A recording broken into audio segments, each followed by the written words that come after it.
Lembre-se, tem lá 200 metros de escolas, de igrejas, de prédios públicos. Eu não poderei fazer o som. Mas será que a população quer o som daquele carro desde o horário inicial que a legislação permite até o final do dia? Será que ela quer o som de segunda a segunda? Eu já tive oportunidade de fazer eleição em comarcas onde os partidos acertaram dias de semana e horários para fazerem a propaganda com os carros de som. Isso afrontou alguém? Afrontou algum candidato? Absolutamente, muito pelo contrário, contribuiu para ele economizar na campanha dele, porque o carro de som dele ficaria menos dias, menos horas fazendo propaganda, né? E isso só reverteu em benefício para todos, porque a cidade toda comentava a postura que os políticos tiveram naquela eleição. Então eu acho que essas coisas eu trago aqui apenas para que a gente possa refletir sobre elas, né? E mais uma vez eu quero lhes dizer, tudo aquilo que a legislação permitir, nós da Justiça Eleitoral vamos assegurar aos senhores e às senhoras, né? Mas eu trago aqui a reflexão para ver se é isso que a população quer. Lembre-se, o carro de som, eu vou contratar. E é nessa hora, às vezes, que aquele senhor que tem aquela brasilhazinha encostada, precisa ganhar um dinheiro, ele vem e oferece aos senhores o carrinho dele para fazer a propaganda. Aí o senhor vai lá, tá baratinho, vou aceitar. Aí ele sai com o carro na cidade e o carro dele vai ser apreendido, porque o carro dele viola todas as regras do Código de Trânsito. O carro dele não está em condições de trafegar, o carro dele não tem nenhum documento atualizado. O débito que ele tem junto ao Estado, todos os tributos, nenhum deles é pago. Esse carro vai ser apreendido. E posso lhes garantir que muitas vezes, na hora deles pedirem a restituição do carro, o custo para retirar o carro é maior do que o que vale o carro. Eu já passei por comarcas em que ficaram lá carros e mais carros jogados, abandonados, porque não valia a pena mais a pessoa ir lá retirar esse carro. E daí nessa hora, muitas vezes, o candidato está fora, né? Diz, não, isso não é problema meu. O sujeito tem que ir lá sozinho no fórum e dizer, mas doutor, eu não posso fazer nada, eu não posso autorizar o senhor tirar um carro se o seu carro pende aí de uma série de tributos para serem pagos, se o seu carro está irregular, se o seu carro não pode trafegar. Não tenho como lhe restituir esse carro, né? Então são coisas que a gente precisa pensar. Aquela propaganda eleitoral no vidro de trás do carro, né? Mas eu estou dirigindo o carro, olho pelo espelho retrovisor e vejo tudo lá para trás. Pô, perfeito, posso usar. Será? Eu leria o Código de Trânsito antes para saber se eu posso colocar alguma coisa no vidro de trás do meu carro. Do ponto de vista do condutor daquele veículo, está perfeito. Do ponto de vista do condutor que vem no veículo atrás de mim, me parece que não está perfeito. Porque eu não posso colocar no meu veículo nada na parte traseira dele que tire a atenção do condutor que vem atrás de mim. Então me parece que esse tipo de propaganda é duvidosa. Eu pensaria antes, porque o custo desse tipo de propaganda é altíssimo, né?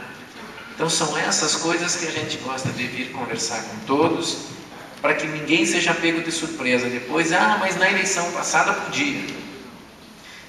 Provavelmente não podia. É que ninguém tomou providências naquela oportunidade. Então a gente precisa conversar, precisamos esclarecer tudo aquilo que é possível e aquilo que não é possível. Aquela desova de santinhos na véspera da eleição, né? Então até a meia-noite do dia anterior eu poderia divulgar. Passou da meia-noite e não posso mais. Daí o que acontece? Aí os nossos cabos eleitorais saem durante a madrugada e prestam aquele desserviço para o município, né? Fazendo aquela sujeira generalizada. Eu pergunto, será que em 2012 a população ainda aceita esse tipo de situação? Será que eu, que quero administrar o meu município, vou gerar, antes de ingressar nele, vou gerar um prejuízo para ele? Os senhores tenham certeza que isso gera um prejuízo para o município, que tem que botar toda a parte da limpeza pública, carros-pipa, água para ir lavar as ruas e para tirar toda aquela papelada na rua. Então, será que eu que quero participar desse município, quero administrar ele, vou entrar já pela porta do lado, pela porta dos fundos, causando um prejuízo para o meu município? O eleitor está atento a isso. E vou mais além. Se a gente conjugar alguns artigos nas resoluções da eleição, nós vamos verificar que isto pode ocasionar uma representação contra o candidato. Então eu também tomaria muito cuidado quanto a esse aspecto. Eu já fiz esse tipo de alerta e de conversa em outras comarcas, em outras eleições, e o resultado foi fantástico. Nós chegamos a atingir 95% de limpeza dos municípios no dia da eleição. Eu acho que isso é uma demonstração de cidadania. Se não parte isso dos candidatos, como é que a gente pode exigir depois do cidadão, do eleitor, que ele também contribua com a cidade, com a limpeza, se eu parto do princípio inverso? Então a gente precisa também estar atento a esse tipo de situação, para que não sejam pegos de surpresa quando em meio à eleição, no dia da eleição, os senhores receberem uma notificação para em uma hora e meia limparem a cidade e ainda assim responderão a um procedimento. Isso eu posso lhes afirmar que já foi realizado em outros lugares e teve um resultado excepcional, não só em termos de limpeza, como em termos de processos também, que algumas pessoas não acreditaram, insistiram em fazer e acabaram respondendo a procedimentos por conta desse tipo de situação. Então, esse é mais um exemplo daquilo que a gente pensa e enxerga como eleição. Mas de nada adianta essa nossa conversa, esses nossos esclarecimentos, se os senhores não refletirem sobre isso. Porque, volto a lhes dizer, quem dá o tom da eleição são os candidatos. O candidato é o responsável pela eleição. Não é o seu partido, não é o seu delegado, não é o seu representante, nem nada. Porque se eu sou candidato, eu vou exigir dessas pessoas que elas se afinem ao meu entendimento, E não eu vou depois dizer, não, mas foram eles que fizeram, eu não tenho culpa. Nós precisamos orientar essas pessoas que vão trabalhar conosco, nós precisamos esclarecer. Todas as pessoas que trabalham conosco no dia das eleições, elas são preparadas por nós. 1.300, não é, Ina? 1.300 mesários serão preparados por nós. E alguns deles já foram preparados anos a fio, Porque já participam de eleições há vários anos. E virão novamente, e eu também compareço no dia dessas reuniões, esclareço eles, esclareço o presidente da mesa, o poder e a força que ele tem no dia da eleição. Depois do juiz eleitoral, é a maior autoridade da comarca no dia da eleição, o presidente da mesa. Ele tem o poder dentro da sessão eleitoral. E vou lhes dizer, eles serão preparados por nós para exercer esse poder que eles têm. E eles vão exercer. Naquilo que for preciso, eles vão exercer. Embora eu espere que não seja necessário. Mas eles estarão preparados para isso. Qual é o sentido dessa preparação? Nós garantiremos, de acordo com a legislação eleitoral, que os fiscais de todos os partidos estejam presentes nas sessões eleitorais. Apenas que estas pessoas precisam realizar aquilo que é o trabalho delas e não interferir no trabalho da Justiça Eleitoral. Então o fiscal, ele está ali apenas como um observador daquilo que acontece dentro da sessão eleitoral.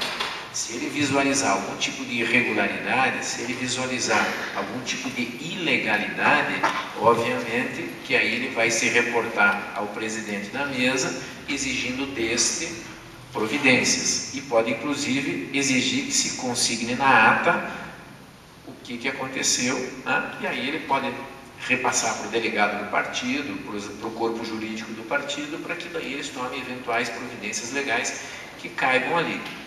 Mas o fiscal não está ali para auxiliar o eleitor, para pedir o título do eleitor, para olhar, para ver se ele trabalha, se ele vota naquela sessão ou não. Este tipo de trabalho a gente agradece, mas nós teremos um pessoal especializado preparado para realizar esse tipo de coisa. Então, qual é a nossa ideia com tudo isso? Que as pessoas cheguem, votem, saiam e voltem para as suas casas. Os senhores verificarão que o entorno de todos os locais de votação estarão fechados para o trânsito de veículos. Fecharemos todos os locais de votação. Os veículos não se aproximarão, provavelmente 200 metros dos locais de votação. E dentro dos cavaletes não será permitida a permanência de nenhuma pessoa. A pessoa vem, entra, vota, sai e vai embora. A polícia estará orientada para que coíba a permanência de pessoas ali. A pessoa exerceu a votação, vai para a sua casa. Então a gente não vai permitir aglomerações. Essa é a ideia, para que a gente permita que todo eleitor possa exercitar o seu direito do voto com tranquilidade, que não precise ficar sendo pressionado por absolutamente ninguém. E quando a gente evita a aglomeração, a gente evita aquele problema, velho problema da manifestação individual ou coletiva da sua intenção de voto, né? Que sempre dá, mas nós estamos sozinhos, eu e ele e tal. Isso caracteriza uma manifestação individual, silenciosa, não é? Então, a partir do momento que a gente acaba com as aglomerações, a gente vai acabar com esse problema também, né? No dia das eleições, nós estaremos funcionando no fórum com o Juizado Especial Criminal Eleitoral. Isso significa dizer o seguinte: aquela ideia antiga, já que nós vimos ocorrer já em diversas eleições, de que a polícia sai prendendo todo mundo, né? Daí requisita o ginásio da cidade e põe todo mundo no ginásio, né? E aí dá aquela competição entre os cabos eleitorais de quem vai primeiro para o ginásio esse ano, né? Então a gente vai acabar com isso. Isso não vai existir aqui em Araucária nesta eleição, porque existem dois tipos de infrações que podem ser cometidas: as infrações de menor potencial ofensivo, que são de competência do Juizado Especial Criminal e que não geram prisão, e as infrações maiores, que são os crimes, né, de maior potencial ofensivo, que gera a prisão. Então é muito clara a situação. Aquele que cometeu uma infração de pequeno potencial e for de competência do juizado, ele será encaminhado diretamente ao fórum, né, e lá aguardará a realização de audiência. A audiência dele acontecerá naquele dia mesmo, o processo será julgado naquele dia mesmo. Se a pessoa não tem nenhum antecedente e fizer jus, será ofertada para ela a transação penal. Se a pessoa não tiver essa possibilidade, eventualmente o Ministério Público vai oferecer denúncia e vai iniciar um processo criminal contra esta pessoa. Por outro lado, se a pessoa cometeu um crime de maior potencial ofensivo e for presa em flagrante, aí não tem.